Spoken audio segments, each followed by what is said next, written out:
All right, we are live and recording a fresh new episode of Deals of the Week, a show where we, on a weekly basis, look at global deals in films, television, and video entertainment all around the world. These are iconic deals for a reason. Either they have actually shifted the category, or they are very large deals, or there is something very innovative about some of these deals and transactions. In most likelihood, these deals are typically done by large players. Sometimes we get surprised. Regional deals, some deals that are typically from smaller players, but they are iconic because of the thought leadership that they demonstrate or the change in the category that they bring about. Our overall industry, especially the entertainment sector, has been under a lot of change recently, especially relating to content monetization. And that's why pushing the spotlight and the focus on such deals and transactions really is exciting for us to bring you this every week. So, hey, Kunal, we are, I think, covering 4 deals today.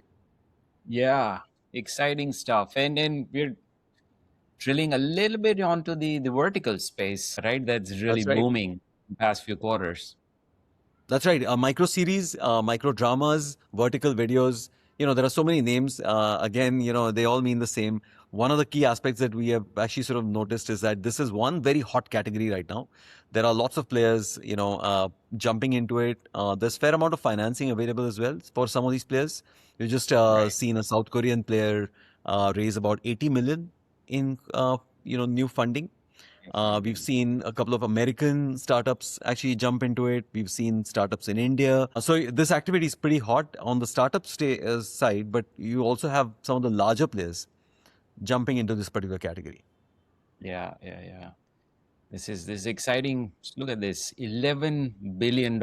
I know we calculated this by adding up the revenues, but it's not big. It's not a fade. We've been tracking this from past few quarters. We talked about this, right, Atul, few months ago, and it's not flash in a pan. The expansion continues to grow. That's right. It's a category which is very fast moving. And one of the interesting things is that every few days that we actually sort of do some of the analysis on these deals and transactions in this category, we actually see that the category is very quickly shifting and expanding. So the micro series, micro drama category, it started from China, went into the US, and now has actually gone into multiple major markets. We've seen some markets gallop forward very, very rapidly in terms of both growth, revenue, and new entrants. This category today is 11 billion, but it's going to be 25 billion strong over the next few years, in the next 4 years, actually. So 16 billion in China and 9.5 billion ex-China by 2030. So it's actually growing pretty fast. It's actually growing faster than fast, which is fast channels, right? Yes.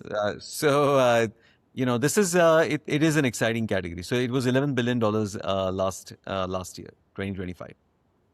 Yeah. So Amazing. what we're going to do, folks, is look at 4 very interesting recent deals in this particular category, and let's look at the first one. This is actually an interesting one where there is a very large player, I think the number 2 player, in the world minus China, currently based in the US. What this player has done is that they've actually sort of unlocked a very large, big fat pipe of ads, which typically a massive amount of ad inventory that it's actually bringing in. So Kunal, DramaBox has tied up with TTD. Tell us a little bit more about this deal. Yeah. No, it's really interesting, and what it's doing is really bringing the revenue streams, right? Both ends of it. On one side, now lot of advertisers have access to vertical space through the trade desk into DramaBox, and then on the other side of it, now DramaBox has a bigger pool of advertisers they can really tap into. A lot of these advertising in this space where, like, games, they were not high-end ads, right? Now you have access to really just large advertisers who will have access to such a exciting set of vertical space. And then for TTT, it opens up an entire internet. So they were obviously serving CTV, mobile, right? And now they've added DramaBox as their first the vertical space. So, essentially, DramaBox moves from tokenized, monetization, where you actually sell coins, you sell, your in-house ads, the ad inventory that was only being managed by your teams, your ad sales teams, and now they've actually opened up, ad inventory for another major DSP. In this particular case, that DSP is the Trade Desk. So this is an interesting sort of deal where new monies are constantly coming into this category. This time, it's actually TTD that's bringing in a fresh set of ad inventory into DramaBox. So, Yeah. interesting deal from a monetization perspective. So now, with that out of the way, let's actually sort of look at the next one, which is, with the number one player. So the first one was DramaBox. Now let's actually move to ReelShort, which is actually the number one player. ReelShort, is again owned by the Call Group, and this group is super ambitious. They want to get a 10 pole position in this category. They want to be number one, number two, number three in this category. So guess what do they do when they go into Thailand? They actually sign up with one of the largest telcos in Thailand, and the Thai telco essentially serves it up to their entire 45 million subscriber base. Yeah, fascinating. Atul, you had an opportunity to meet one of their executives, right? And That's he right. was able to really unpack very, very finely what the call group is up to. That, that's right. Look, ReelShort is, of course, the American brand, but the Call Group is Chinese headquartered. They obviously have, again, a very large business as far as vertical videos are concerned, micro series, micro dramas are concerned in China.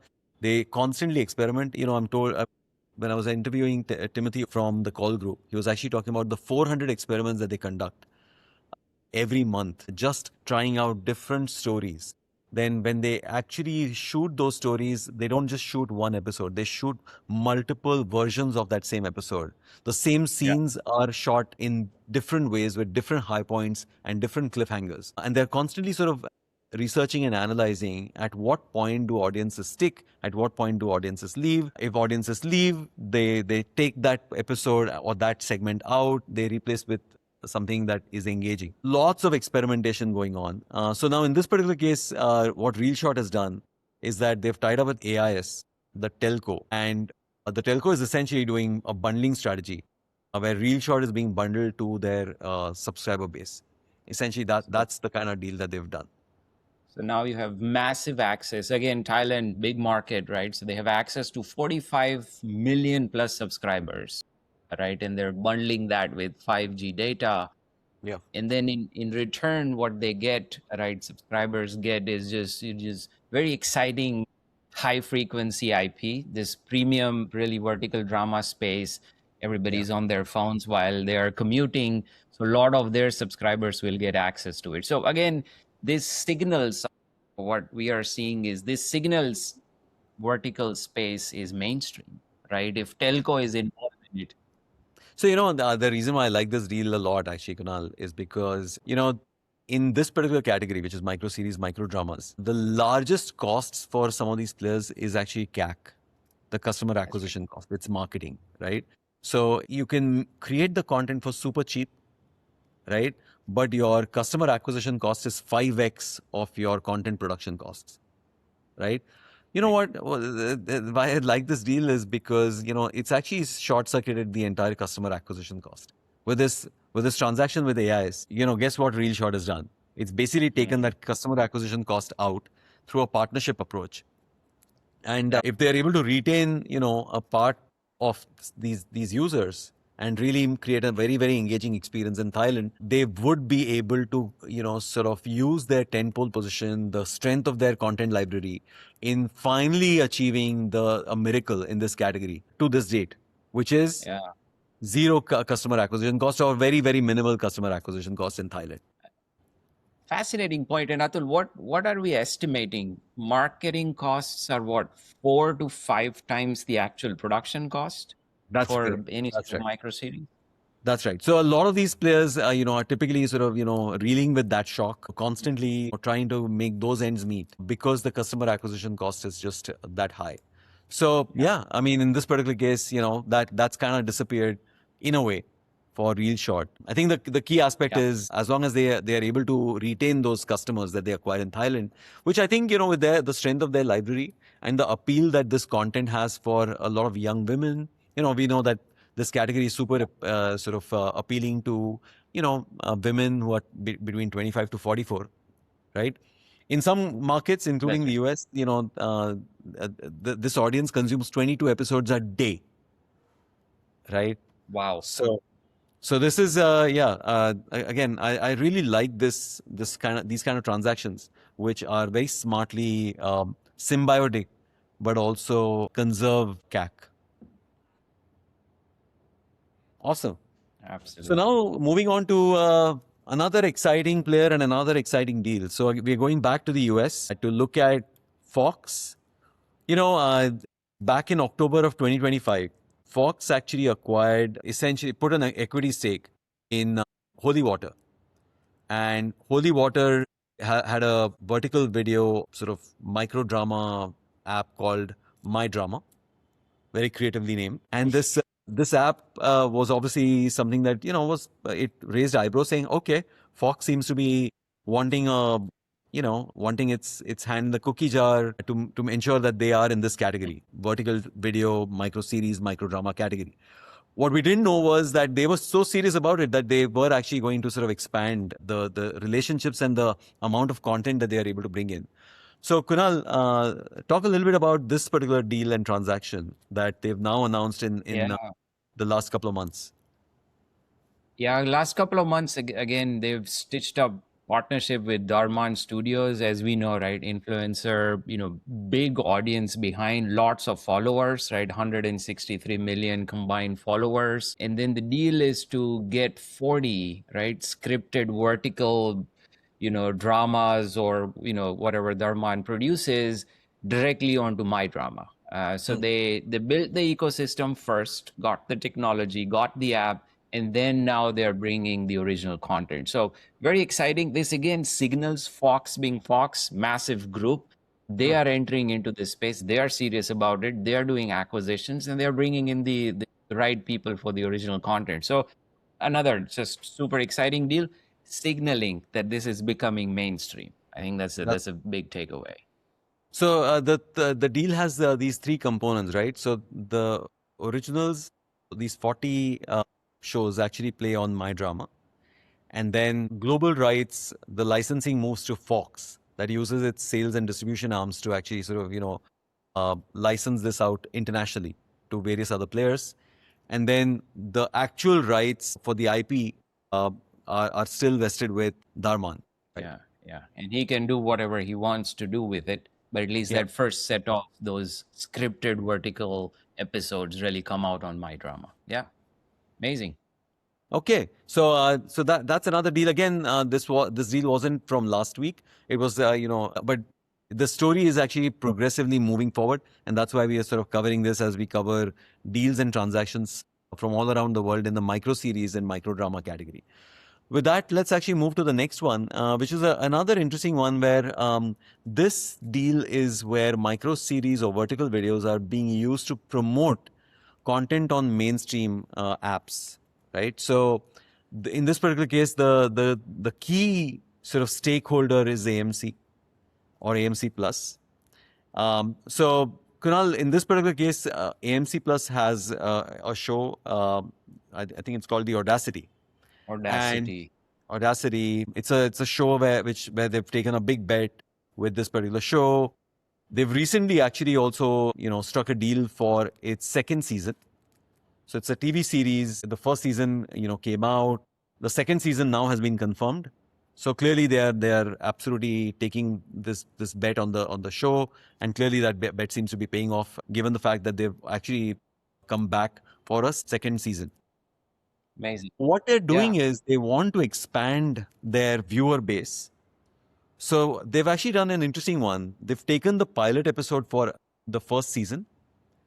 That season, that 64 minutes. And they've Wow. actually sort of broken it up into 3-minute episodes, right? Launched it on TikTok, right? Yeah. As 3-minuters to actually sort of get audiences rooted and married to the show. And then if you want to continue to sort of, watch the show, Kunal, explain how the path is being carved from TikTok into AMC Plus. Yeah. So then from there, a lot of these interested users jump onto, Samsung TV Plus, all the Samsung users, right? Then they'll have access to this 64-minute pilot episode. They'll also have 90 days free trial for AMC Plus, and then eventually the population will land up on AMC Plus, and they'll continue to watch the long form. Obviously, second season is coming up. So TikTok being used as an engine. I mean, in all of the vertical space, TikTok, Instagram are sort of massive, massive generator of users. In Hmm. this case, right, AMC Plus is using long So form basically, advertising, right? TikTok brings in viewers into AMC Plus, and then Samsung TV Plus, also brings in these audiences into AMC Plus. But what was interesting was also the fact that this Samsung TV Plus fast channel that airs that pilot episode has a one-click checkout to Mm. actually sort of go directly into AMC Plus to bring, yeah, to port viewers directly into AMC Plus. So again, look, in this particular case, vertical videos on TikTok are being used to sort of bring people into the main app, which is AMC Plus, and into the main series, which is the Audacity. Okay. All right, folks. So that brings us to the end of this week's iconic deals from all around the world. Our focus this time for this episode was about micro series, micro dramas, vertical videos. This has been an exciting set of deals and transactions for us to cover. We'll soon see you for the next episode. Thanks, everybody. See you soon.